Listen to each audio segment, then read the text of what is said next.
اللہ الرحمن الرحیم۔ السلام علیکم ورحمۃ اللہ وبرکاتہ۔ اللہم صلی علی سیدنا و مولانا محمد وعلی آل سیدنا و مولانا محمد وبارک وسلم وصلی علیہ۔ معزز سامعین و ناظرین، آپ سن رہے ہیں پاک مسلم وائس۔ آج کا ہمارا موضوع ہے ام المؤمنین ام حبیبہ رضی اللہ عنہا کا واقعہ۔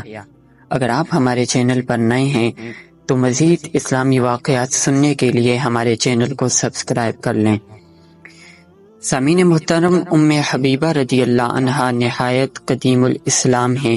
ان کا پہلا شوہر عبید اللہ بن جہش تھا جو ہجرت حبشہ کو گیا تھا، دائم الخمر تھا، اس لیے عیسائیوں میں بیٹھ کر عیسائی ہو گیا، مگر ام حبیبہ رضی اللہ عنہا اسلام پر قائم رہیں۔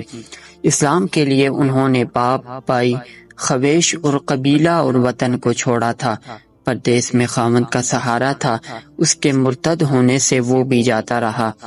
نبی کریم صلی اللہ علیہ وآلہ وسلم کا ان کا یہ حال معلوم ہوا تو عمر بن امیتہ انصری کو شاہ حبشہ کے پاس بھیجا۔ اسے تحریر فرمایا تھا کہ ام حبیبہ رضی اللہ عنہ کو حضرت صلی اللہ علیہ وآلہ وسلم کا پیام شادی پہنچائیے۔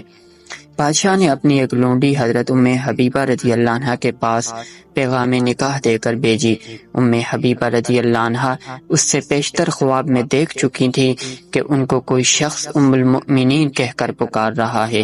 اب لونڈی سے یہ پیغام سن کر انہوں نے اللہ تعالیٰ کا شکر ادا کیا اور شکرانہ میں لونڈی کو اپنا تمام زیور جو جسم پر تھا عطا فرمایا۔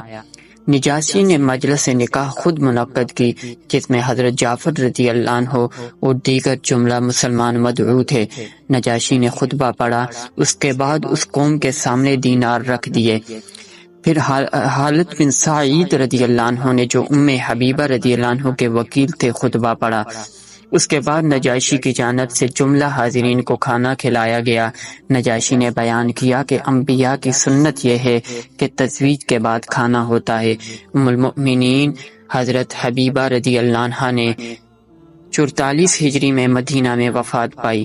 وفات کے وقت حضرت عائشہ صدیقہ رضی اللہ عنہا نے حضرت ام سلمہ رضی اللہ عنہا سے کہا، سوتن عورتوں کے درمیان کبھی کچھ نوک جھونک ہو جایا کرتی ہے، جو کچھ میں نے کہا سنا ہو مجھے معاف کر دو۔